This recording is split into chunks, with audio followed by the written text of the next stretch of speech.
4 دفعہ ڈیٹیل کے ساتھ آئی ہے، وہ سیدنا ابو بکر کا خطبہ ہے نبی صلی اللہ علیہ وآلہ وسلم کی وفات کے فوراً بعد۔ رسول اللہ فاختار الرفیق الاعلی من الجنہ۔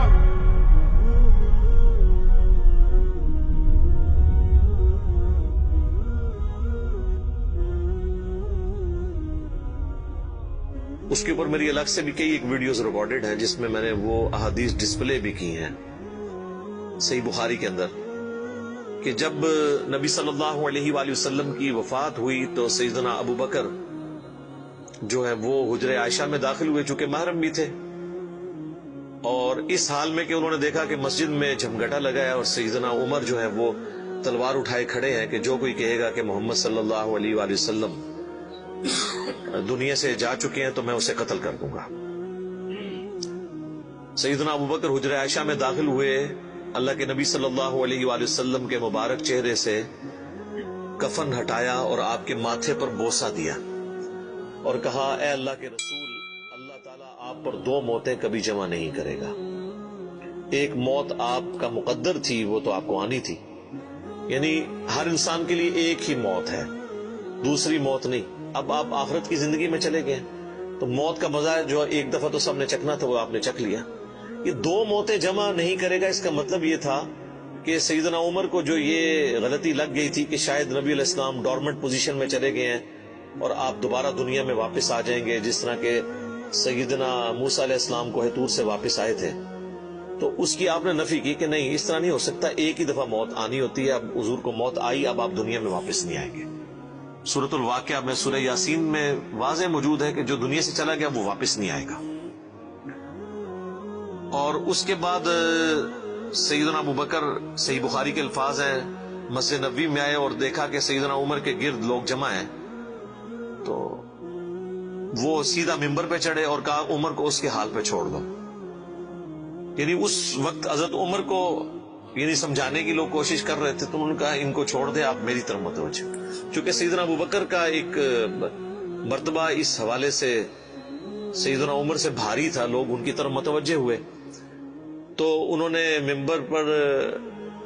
چڑھتے ہی پہلا جملہ حمد و ثناء کے بعد جو بولا، وہ پاکستان کے قانون 295C میں کروڑوں لوگ شاید اسے گستاخانہ جملہ سمجھتے ہیں، اگر ان کو پتا نہ ہو کہ یہ سیدنا ابو بکر کا خطبہ ہے۔ ہم نے سوشل ایکسپیریمنٹ بھی کیا اس پہ، کسی کو بتایا کہ بھئی یہ دیکھیں، اگر کوئی شخص یہ کہے کہ جو شخص محمد کی عبادت کرتا تھا وہ جان لے کہ محمد مر چکے ہیں،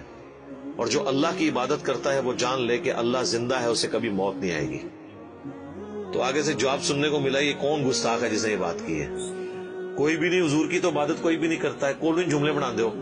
تو ہم نے بتایا یہ بخاری شریف میں کم از کم 4 جگہ موجود ہے، وما محمد الا رسول، تو قرآن میں آیا نا۔ صحیح بخاری میں حضرت ابو بکر کے خطبے کے الفاظ یہ ہیں، من کان یعبد محمدا فان محمدا قد مات، جو کوئی بھی تم میں محمد کی عبادت کرتا تھا تو جان لے کہ محمد مر چکے، مات کے الفاظ ہیں۔ فإنه من كان يعبد محمدا فإن محمدا قد مات۔ وَمَن يَعْبُدُ اللَّهَ، اور جو کوئی اللہ کی عبادت کرتا ہے یا کرے گا، مضارع کا صیغہ استعمال ہوا ہے، فَإِنَّ اللَّهَ حَيٌّ لَا يَمُوتُ، تو بے شک اللہ تعالیٰ زندہ ہے، اسے کبھی موت نہیں آئے گی۔ تو یہ خطبہ آپ نے پڑھا، اور پھر اس کی دلیل میں سیدنا ابو بکر نے قرآن کی یہی آیت تلاوت کی، سورہ آل عمران آیت نمبر 144، اور امام بخاری نے کتاب التفسیر چیپٹر جو قرآن کی تفسیر کا لکھا ہے صحیح بخاری کے اندر، اس آیت کو انہوں نے ہیڈنگ بنا کے یہ حضرت ابو بکر کا خطبہ نقل کیا، وما محمد الا رسول قد خلت من قبلہ الرسل افإن مات او قتل انقلبتم على اعقابکم، محمد تو نہیں مگر ایک رسول، اگر یہ مر جائیں یا قتل کر دیے جائیں تو کیا تم دین سے الٹے قدم پھر جاؤ گے؟ وما محمد الا رسول قد خلت من قبله الرسل افإن مات او قتل انقلبتم على اعقابكم ومن ينقلب على عقبيه فلن يضر الله شيئا وسيجزي الله الشاكرين۔ جو کوئی دین سے الٹے قدم پھرے گا تو اللہ کا کوئی نقصان نہیں کرے گا اور اللہ تعالیٰ ثابت قدم رہنے والوں کو جزا دے گا، جو شاکرین ہوں گے، شکر گزاری کی روش اختیار کرنے والے۔ پھر آپ نے اگلی ایک اور آیت تلاوت کی، سورہ الزمر کی آیت نمبر 30، انک میت وانہم میتون، اے نبی بے شک تمہیں بھی مرنا ہے اور تمہارے مخالفین کو بھی مرنا ہے۔ وہ آیت بھی آپ نے تلاوت کی۔ تو آپ اندازہ کریں کہ یعنی صحابہ کرام جو ہے وہ اپنی بات کی دلیل میں قرآن سے آیات پیش کیا کرتے تھے۔ وہ کہتے ہیں نا ساڑھے خلاف آیتاں پڑھ دینے جی قرآن تو بھئی قرآن اگر تھوڑے خلاف آیت ہے نا تو تھی مسلمان نہیں ہو، کیونکہ مسلمان تو وہ ہوتا ہے کہ جو قرآن کے مطابق ہو، نہ کہ یہ کہ اس کے عقیدوں کے خلاف قرآن میں آیت آ جائے۔ تو اگر کوئی کہہ رہا ہے ساڑھے خلاف آیتاں پڑھ دے تو سمجھ لو کہ پھر تسی تو کافر ہی ہوئے نا، مسلمان کے خلاف تو قرآن کی آیت نہیں پڑھی جا سکتی نا۔ اگر آپ کا وہ عقیدہ ہے تو آپ کے خلاف کہاں سے ہوگی؟ تو صحابہ کرام دیکھیں کہ قرآن سے دلیل پیش کیا کرتے تھے، یعنی وہ اپنی بات کی دلیل بھی قرآن سے پیش کرتے تھے۔ لیکن یہاں پہ ایک بڑی حیران کن چیز ہے جس کو میں نے ہی پوائنٹ آؤٹ کیا ہے، میں نے کہیں پڑھے ہوئے نہیں یہ دیکھا، حالانکہ یہ بہت ضروری تھا کہ اس چیز کو ہائی لائٹ کیا جاتا، کہ حضرت ابو بکر نے ایک فرضی جملہ کیوں بولا؟ کوئی ضرورت نہیں تھی، اور جملہ بھی ان لوگوں کے سامنے بولا کہ جن میں سے کوئی بھی رسول اللہ کی عبادت نہیں کرتا تھا۔ یہ لوگ ہوتے تو یہ ان کو کھڑے ہو کے کہتے بھی تو کی اتنے تقریریں پہ کرنا ہے، کو دروشی پڑھ تو اتنے حضور دی میت ہوتے تو اتنے گستاخانہ آیتاں پڑھ رہے ہیں کہ جی جو محمد کی عبادت کرتا تھا وہ جان لے کے محمد مر چکے ہیں۔ ایک اتنے لکھے ہے قرآن اچ کون ہی گلا بنانا ہے، سیدھے کوئی عبادت نہیں کرتے، خود سے ہی باتیں بناتے ہو۔ سیدنا ابو بکر نے بیسیکلی امت کو یہ میسج دیا کہ نبی اسلام کی تعلیم یہ ہے کہ آپ کو بت نہیں بنانا، اور اس پہ میں بولا کرتا ہوں کہ یہ محمد رسول اللہ صلی اللہ علیہ وآلہ وسلم کی کامیابی ہے کہ آپ نے ایسی ٹیم اپنے بعد چھوڑی ہے جو ان کی میت پہ ان کے فضائل بیان نہیں کر رہی، توحید بیان کر رہی، کیونکہ ان کو پتا تھا کہ محمد رسول اللہ سے بھی آلموسٹ 500-600 سال پہلے ایک شخصیت دنیا میں گزری جس کے نام پہ دنیا کا سب سے بڑا شرک ہو رہا ہے، عیسیٰ ابن مریم۔ نبی صلی اللہ علیہ وآلہ وسلم نے ایک دوسرا عیسیٰ ابن مریم بن جانا تھا اگر صحابہ کرام شروع میں اس معاملے کو کل نہ کرتے، اور یہ انہوں نے اپنی ذاتی اختراع نہیں تھی، یہ نبی الاسلام کی مبارک تربیت کا اثر تھا، کیونکہ صحیح بخاری میں موجود ہے، دیکھنا میری شان کو اس طرح بلند نہ کرنا جس طرح عیسیٰ ابن مریم کے ماننے والوں نے ان کو ان کی شان میں بڑھا دیا، ڈیوینٹی ان کے بارے میں کلیم کر دی۔ میں اللہ کا بندہ اور اس کا رسول ہوں، مجھے اللہ کا بندہ اور اس کا رسول ہی کہنا۔ تو دیکھ لیں سیدنا ابو بکر نے عقیدہ توحید اس وقت امت میں راسخ کیا۔ یہاں تو کوئی پیر کوئی بزرگ مر جاتا ہے نا تو اس کی شان میں نغمے بنا لیے جاتے ہیں۔ یہ بھی دیکھ لیں آپ، کل خادم رضوی صاحب کی ڈیتھ کے اوپر وہ کسی نے راتوں رات بیٹھ کے ترانہ بھی لکھ لیا ہے، اور وہ ترانہ انہوں نے بڑے اچھے انداز میں اس کو گا بھی دیا ہے، اور ان کی میت کے اوپر وہ چل بھی رہا ہے۔ اور نبی الاسلام سے زیادہ تو کوئی تعریف کے لائق نہیں ہے نا مخلوقات میں، لیکن آپ کی میت کے اوپر کوئی درود شریف کی کوئی گھیٹیاں نہیں پڑیاں جا رہی ہیں، کوئی چادر نہیں کھلاری ہوئی، توحید کا خطبہ بیان ہو رہا ہے کہ اللہ کے نبی فوت ہو چکے ہیں۔ سیدنا عمر کے الفاظ ہیں صحیح بخاری میں، جب میں نے ابو بکر کا یہ خطبہ سنا تو میری ٹانگیں میرے جسم کا بوجھ نہیں اٹھا سکی۔ اچھا، آپ لوگ قرآن و حدیث سنتے ہیں تو غصہ آ جاتا ہے، صحابہ قرآن و حدیث اپنے عقیدے کے خلاف سنتے تھے نا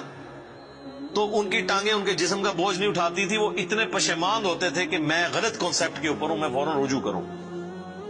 اور سیدنا ابو بکر کے خطبے کے بعد سیدنا عمر کہتے ہیں مجھے یقین آ گیا کہ حضور فوت ہو چکے ہیں۔ اور پھر بخاری کے الفاظ ہیں، صحابہ کہتے ہیں کہ ہم کئی دن تک ہماری یہ حالت تھی،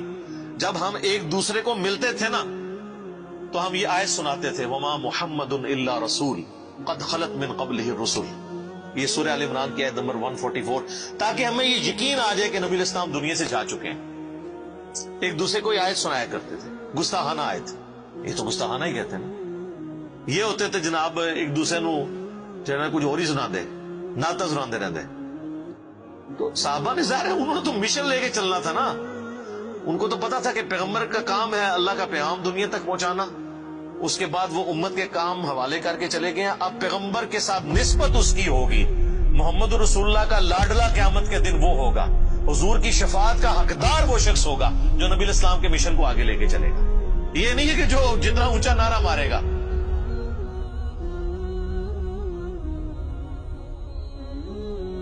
یہ چیز نہیں۔ ہم لوگوں نے تو اس حوالے سے بالکل کانسیپٹ جو ہے نا وہ بدل لیے ہوئے ہیں، چونکہ ہم نے قرآن پڑھا نہیں ہے اس لیے ہمیں اندازہ نہیں ہے کہ قرآن پاک میں نبی صلی اللہ علیہ وآلہ وسلم کا سچا محب اور سچا پیروکار کس شخص کو ڈکلیئر کیا گیا ہے، جو آپ صلی اللہ علیہ وآلہ وسلم کا مددگار ہوگا ان کے دین کے بارے میں۔ یہ بڑی سخت آیت ہے جی، یقین کریں انسان ہل جاتا ہے جتنی بار اسے پڑھتا ہے۔ آیت نمبر ہے 157 اور 158۔ الذين يتبعون الرسول النبي الأمي الذي يجدونه مكتوبا عندهم في التوراة، یعنی اہل ایمان کے بارے میں آ رہا ہے کہ یہ اس نبی کی پیروی کر رہے ہیں، اس نبی امی کی جس کا ذکر یہ لکھا ہوا پاتے ہیں اپنے پاس تورات اور انجیل میں۔ یأمرهم بالمعروف، جو انہیں حکم دیتے ہیں نیکی کا، وینہاہم عن المنکر، اور روکتے ہیں انہیں برائی سے، وَيُحِلُّ لَهُمُ الطَّيِّبَاتِ، اور حلال کرتے ہیں ان کے لیے پاکیزہ چیزیں، وَيُحَرِّمُ عَلَيْهِمُ الْخَبَائِثَ، اور حرام کرتے ہیں خبیث چیزیں، یعنی اللہ کے اذن سے وہ شریعت کا پیغام پہنچاتے ہیں۔ وَيَدَعُ عَنْهُمْ إِصْرَهُمْ وَالْأَغْلَالَ الَّتِي كَانَتْ عَلَيْهِمْ، اور جو بوجھ ان پر پڑ چکے تھے، جو ان کے گلوں میں توق تھے، جو خود ساختہ ایک قسم کی شریعت اڈاپٹ کر لی تھی، وہ ان سے دور کرتے ہیں۔ فَالَّذِينَ آمَنُوا، پس جو ان پر ایمان لائے، بِهِ، اس کے اوپر جو ان کے ساتھ نازل ہوا، وَعَزَّرُوا، اور ان کی عزت کرے، وَنَصَرُوا، اور ان کی مدد کرے، وَاتَّبَعُوا النُّورَ الَّذِي أُنزِلَ مَعَهُ، اور اتباع کرے اس نور کی جو ان کے ساتھ نازل ہوا، یعنی قرآن۔ اولئک هم المفلحون، یہی لوگ ہیں جو کہ فلاح پانے والے ہیں۔ یعنی اللہ تعالیٰ فرما رہا ہے کہ نبی صلی اللہ علیہ وآلہ وسلم کا سچا امتی کون ہے؟ جو کہ ایمان لے کر آئے ان پر، اس کے بعد ان کی عزت کرے۔ یہ تو دونوں آسان کام ہے۔ ایمان بھی لاتے ہیں لوگ، عزت ضرور سے زیادہ کر رہے ہیں۔ ظاہر ہے کہ جب یہ کہیں گے خدا کا پکڑا چھڑائے محمد، محمد کا پکڑا چھڑا کوئی نہیں سکتا، غلو کر رہے ہیں۔ رسول اللہ کے سامنے یہ کوئی جملہ بول سکتا ہے؟ اللہ جس کو پکڑ لے گا نا، نبی الاسلام اس کو چھڑوائیں گے نہیں، نبی الاسلام چھڑوائیں گے اس کو جس کو چھوڑنے کا اللہ اذن دے گا۔ دھونس کے ساتھ کوئی کسی کو نہیں چھڑوا سکتا۔ شفاعت بالاذن ہے،